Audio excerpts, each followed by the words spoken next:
Hello and welcome to my presentation on improving health in Native communities. My name is Carolina Paronto. What are the objectives to be covered on this presentation? Firstly, at the conclusion of this presentation, the viewer will be able to classify a population at risk and how Native communities fit as communities at risk. Secondly, at the conclusion of this presentation, the viewer will be able to identify accountability in the decision-making for Native community health dilemmas. Thirdly, at the conclusion of this presentation, the viewer will be able to identify disease preventions to improve Native community overall health. And lastly, at the conclusion of this presentation, the viewer will be able to identify health promotions to improve Native community overall health.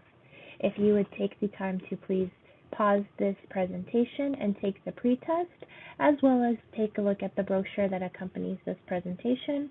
When you are completed, you can resume the video. How are Native communities at risk?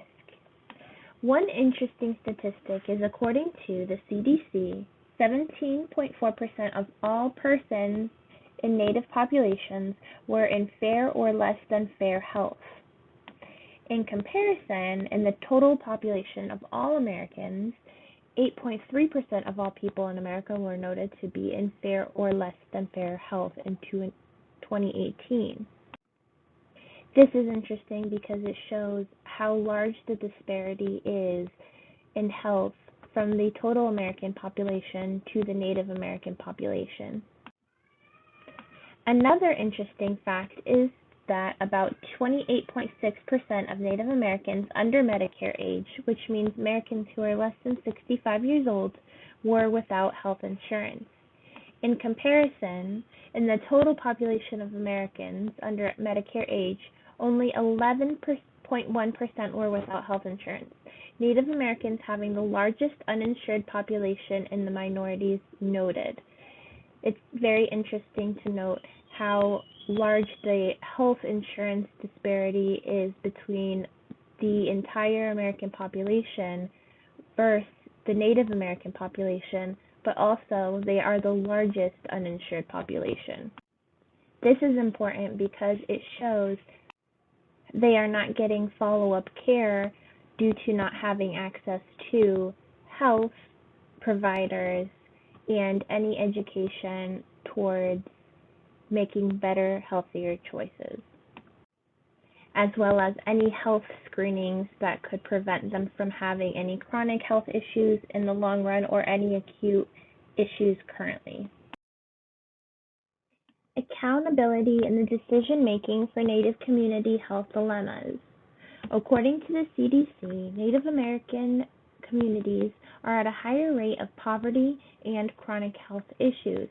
This stems from multiple reasons, one of them being historic issues and conflicts with the government, racial discriminations currently and in the past, poor health behaviors such as higher rates of smoking, poor health rates than other minorities due to the higher rates of poverty. There is a lack of nutrient-dense foods, and poor health behaviors lead to poor health choices, leading to chronic health issues. And as noted in the prior slide, with a population who has the largest uninsured group under 65, this leads to chronic health issues that are not being screened for and that are not being treated before they become larger issues. There is also the issue of loss of land. Historically, Indians have had losses of land due to the first bullet noted historical issues and conflicts with the government. But there are things that we can do to change that. What can be done for disease prevention? There are several programs in place. One of the programs in place is Good Health and Wellness in Indian County, or GHWIC. This increases tribal funding to help with the poverty and uninsured population in Native American communities, as well as reducing tobacco use, Native Americans culturally used tobacco, and programs such as this help to stop the start of smoking as well as helping with cessation of tobacco use. Programs like this help with nutrition by bringing nutrition into the community as well as providing more nutrient-dense food options. It helps with health literacy. It helps with providing increased resources such as more programs that bring in more nutritional foods, resources to help with health literacy education, and all of these prior bullets. It also helps with cultural education, such as the Navajo program we will be talking about in a few minutes. And there are many things we can do to change that. There are multiple ways we can help with health promotion. It all starts with knowledge and education, and that starts with increasing health literacy.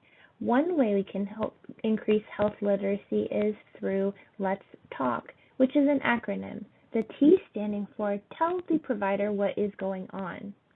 A is ask what you can do about it. L is learn where you can get information, and K is to keep healthy by using the information that you are told by your provider and find through research through the resources that you are provided.